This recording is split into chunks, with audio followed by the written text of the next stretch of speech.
Imagine you're having a great time at the beach and enjoying a swim in the refreshing sea. Then, a lurking shadow grabs you from the deep. You feel sharp pain and get dragged along the water. And finally, well, I guess you get the picture. This fear of an open and deep sea, or let's say an unknown presence beneath the surface, is a primal fear of humanity. Today we're diving deep into a film sequence that explores this fear masterfully, a film moment that made cinematic history and still gives us goosebumps. The famous second shark attack in Steven Spielberg's masterpiece Jaws from 1975. We're going to analyze this important key sequence in detail. Get ready for exciting insights into cinematography, sound and editing. The sequence lasts around 3 minutes and takes place on a seemingly peaceful day at the beach on Amity Island. But this peaceful appearance is terribly deceptive, as the scene is a major turning point in the film. From this moment on, there's no turning back, and Police Chief Brody and the entire town must face the grim reality that a shark is threatening their paradise.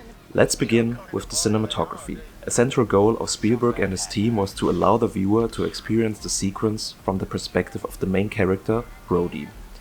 And this is achieved through the targeted use of visual elements. We see several close-up shots of Brody. Especially, Brody's nervousness, his shock and his fear become palpable for us. We are meant to feel what is going on inside him. There are also so-called shot reaction shots. We see Brody observing something and then the reaction on his face. This technique puts us viewers directly into his perspective. The sequence becomes particularly intense when we briefly see the point of view of the great white shark, including the blood of the boy Alex. This change of perspective creates maximum tension. Another remarkable stylistic device is the dolly zoom or vertigo effect. This camera technique distorts the image and places a strong focus on Brody's face as he watches the shark attack. It almost seems as if he's gasping for air.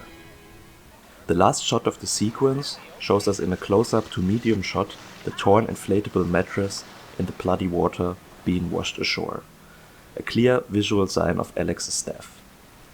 Furthermore, it is intriguing to see that Spielberg and his team are focused on every detail and nothing goes unnoticed. An example of that is the colors of Alex's bathing short and his inflatable mattress, which are bright yellow and red, so-called signal colors that indicate a sense of warning or that something bad is about to happen.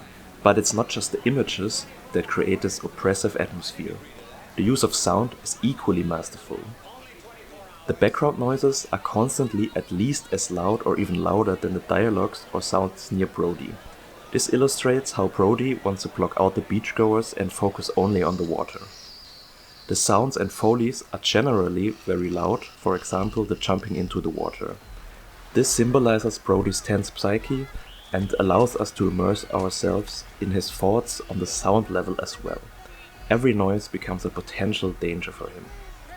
And of course, we mustn't forget the legendary soundtrack, which builds suspense and tension early in the sequence.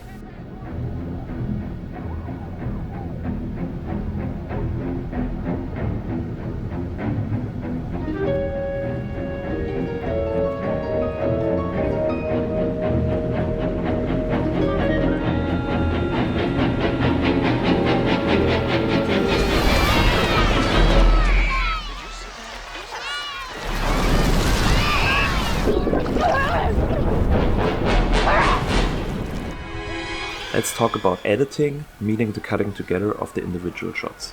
As already mentioned, the shot and reaction shots are an important stylistic device to put us in Brody's situation.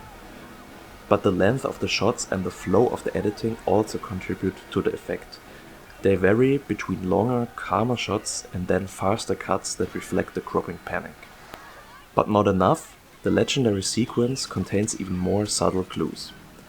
In the middle of the sequence we see a teenager with a yellow t-shirt, again a signal color, looking for his dog.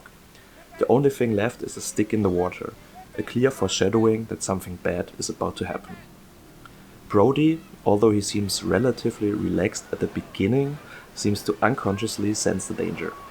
His instincts signal him that something is wrong, and his friendly family day actually turns into a horror trip. In summary, the sequence masterfully presents a crucial turning point in the story. Through the skillful use of visual and acoustic stylistic devices as well as editing techniques, the danger posed by the great white shark becomes real, and the impact on Brody becomes intensely palpable for us as viewers. What do you think about this iconic scene? Which details did you particularly notice? Write it in the comments. If you enjoyed this video, give a thumbs up and subscribe to the channel for more exciting film content. See you next time. I can go slow ahead. Come on down and chump some of this shit.